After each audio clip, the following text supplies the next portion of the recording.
Jemaat kekasih Tuhan, Shalom. Tuhan Yesus memberkati kita semua. Bacaan dan tema disiapkan oleh Sinode. Bacaan cukup panjang, 32 ayat dari Yehezkiel pasal 18. Dan temanya hidup yang bertanggung jawab. Ada reaksi dari setiap aksi yang terjadi. Ada akibat dari setiap hal yang kita buat. Ada hukum tabur tuai. Ada pepatah lama bilang, siapa yang menabur angin akan menuai badai. Dan itu mau mengingatkan kepada kita bahwa setiap orang dia akan apa yang dia buat, dia sendiri yang akan tanggung akibatnya. Dan firman Tuhan ini berbicara cukup jelas bagi kita. Anak tidak akan turut menanggung kesalahan ayahnya, dan ayah tidak akan turut menanggung kesalahan anaknya. Orang benar akan menerima berkat kebenaran, dan kefasikan orang fasik akan tertanggung atasnya. Firman Tuhan ini kasih ingat kita. Pikir apa, omong apa, buat apa, harus hati-hati. Hati-hati karena apa? Karena semua itu akan diminta pertanggungjawabannya. Taruh di dalam pikiran, taruh di dalam hati bahwa apa yang saya buat, Tuhan akan minta pertanggungjawabannya di kursi pengadilan. Silakan nikmati hidup. Kita semua diperhadapkan dalam pilihan. Dan kita semua punya kebebasan untuk membuat keputusan mau jalani hidup seperti apa. Tapi firman Tuhan mau kasih ingat pagi ini. Hati-hati. Hati-hati. Karena apa? Tuhan akan tanya. Tuhan akan minta pertanggungjawaban.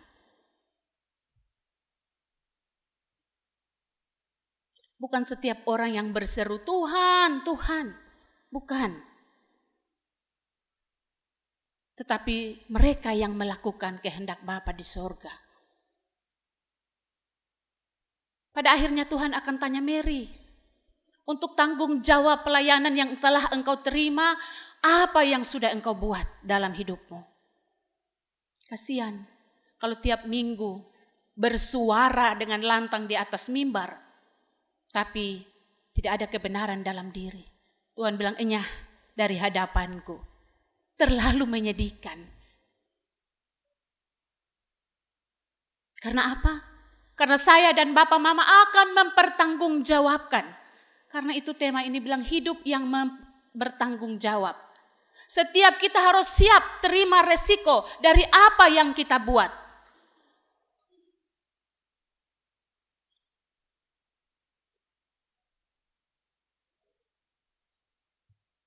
Itu poin pertama dari kebenaran firman Tuhan.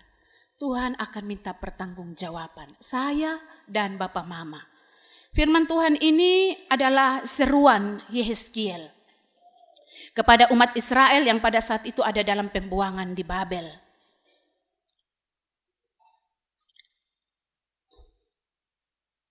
Mereka berpikir bahwa penderitaan, pembuangan yang mereka alami sekarang adalah kesalahan generasi masa lalu. Nenek moyang orang tua mereka yang buat sehingga mereka harus ada dalam penderitaan ini. Mereka sudah kehilangan pengharapan. Dan karena itu mereka menyindir dengan kalimat dalam bacaan kita ayat yang kedua. Ayah-ayah makan buah menta dan gigi anak-anaknya yang ngilu. Ayah yang makan buah menta tapi gigi anak yang ngilu. Mereka menyindir tentang tindakan yang Tuhan buat. Tapi itu karena pemahaman mereka yang salah. Dan lewat seruan Yehezkiel, Allah mau kasih tahu bahwa itu karena akibat perbuatanmu sendiri.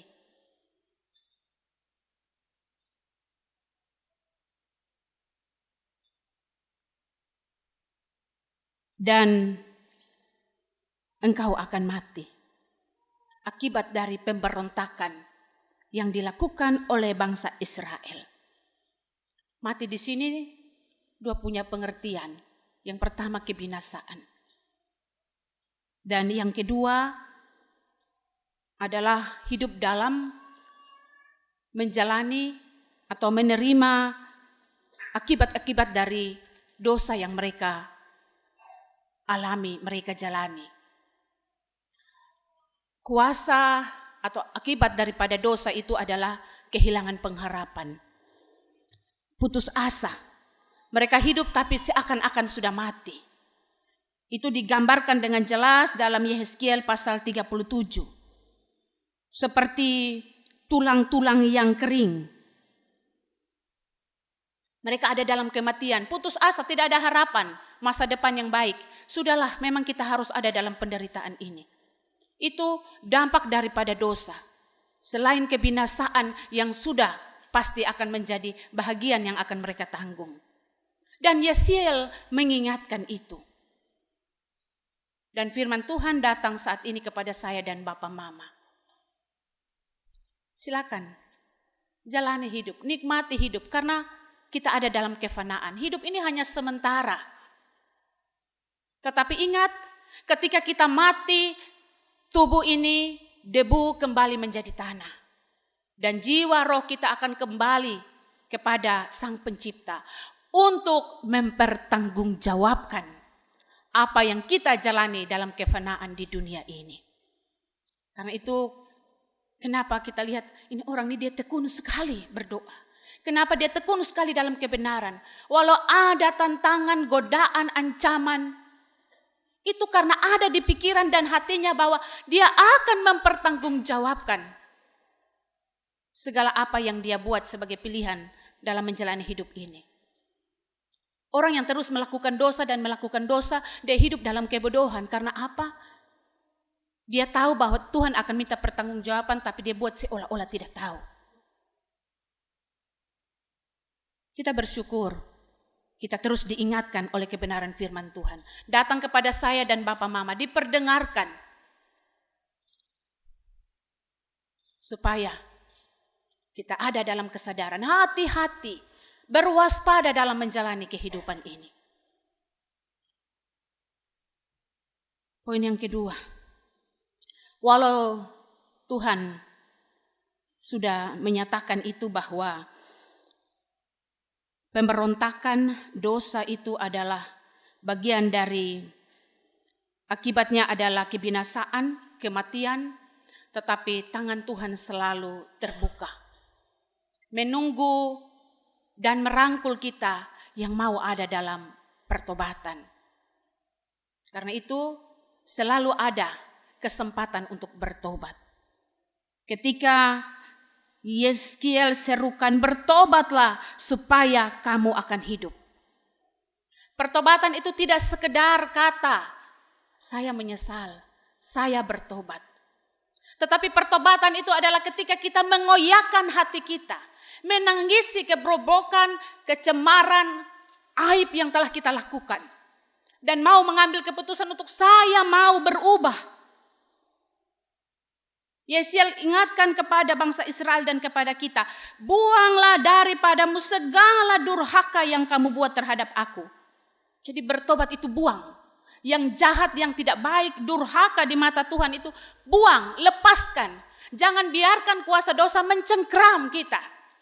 Lepaskan, mau melepaskan itu kebiasaan-kebiasaan yang tidak baik, hal-hal yang tidak baik walau mendatangkan kenikmatan-kenikmatan sesaat dosa itu, nikmatnya.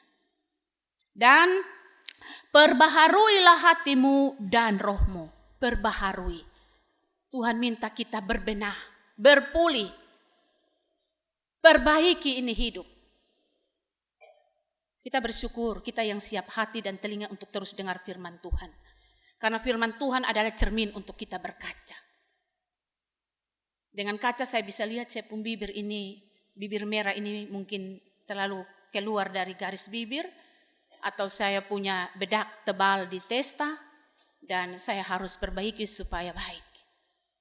Firman Tuhan datang untuk mengingatkan kita perbaiki kelakuan hidup supaya menjadi lebih baik dari hari ke hari semakin berubah, melepaskan yang jahat itu dan berubah oleh pembaharuan budi, rohmu.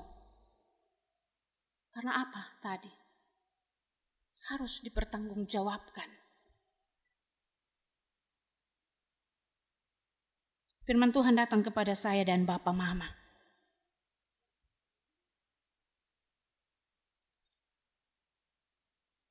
Hari ini dalam kebaktian kedua kita ada dalam perhadapan tim pelayanan panitia Hari Raya Gerejawi. Karena panitia Hari Raya Gerejawi butuh topangan, karena itu dibentuklah tim pelayanan. Tim pelayanan ini dia masa kerja 1 tahun. Kita tinggal 4 bulan untuk mengakhiri tahun pelayanan 2024. Karena itu mereka akan terlibat di dalam kegiatan perayaan bulan Oktober, bulan keluarga, HUT Gemit, HUT Reformasi, dan juga pada bulan Desember. Hari ini juga akan diperhadapkan ada pergantian Ketua Pengurus Sektor 1 Rayon 3. Bukan secara kebetulan kita ada dalam tema hidup yang bertanggung jawab. Sebentar ada pertanyaan yang diberikan. Apakah saudara-saudari dengan segenap hati mengaku bahwa Allah sendiri telah memanggil kamu untuk melaksanakan tugas dan tanggung jawab ini? Yang kedua, apakah saudara-saudari berjanji untuk senantiasa tekun dalam iman kepada Yesus Kristus dalam melaksanakan tugas pengurusan yang dipercayakan kepadamu? Dan yang akan diperhadapkan menjawab, kami percaya dan berjanji dengan segenap hati. Ini janji di hadapan Tuhan dan hadapan umat. Harus mampu untuk bertanggung jawab. Berani mengambil resiko dari setiap keputusan yang sudah dibuat. Kita diingatkan bahwa jabatan pelayanan itu bukan sebuah jabatan prestasi. Saya hebat, saya mampu, saya lebih karena itu saya diberikan tanggung jawab ini. Tidak. Jabatan pelayanan adalah sebuah kesediaan untuk memberi dalam totalitas. Kasih waktu, kasih tenaga, kasih pikiran, kasih isi dompet. Perasaan juga kadang-kadang terganggu.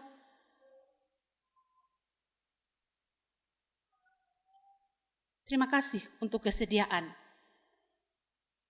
memberi diri. Ini kerelaan pemberian diri dalam pelayanan Tuhan. Tapi Tuhan minta untuk pertanggungjawabkan itu nanti. Risikonya yang tadi, rela berkorban.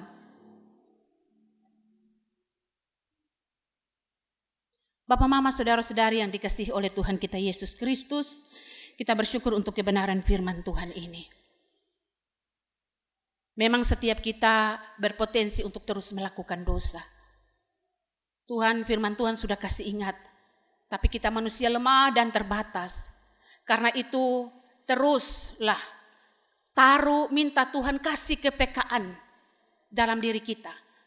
Supaya kita mampu untuk melihat suara teguran Tuhan ketika kita menyeleweng, serong dari kebenaran firman Tuhan.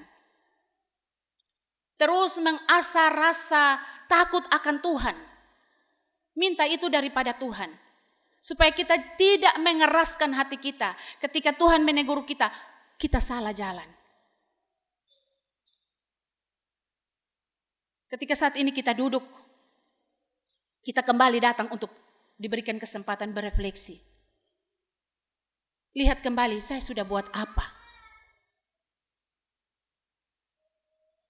Kalau saya hidup dalam ketidakbenaran, ambil keputusan saat ini. Hari-hari Tuhan masih anugerahkan.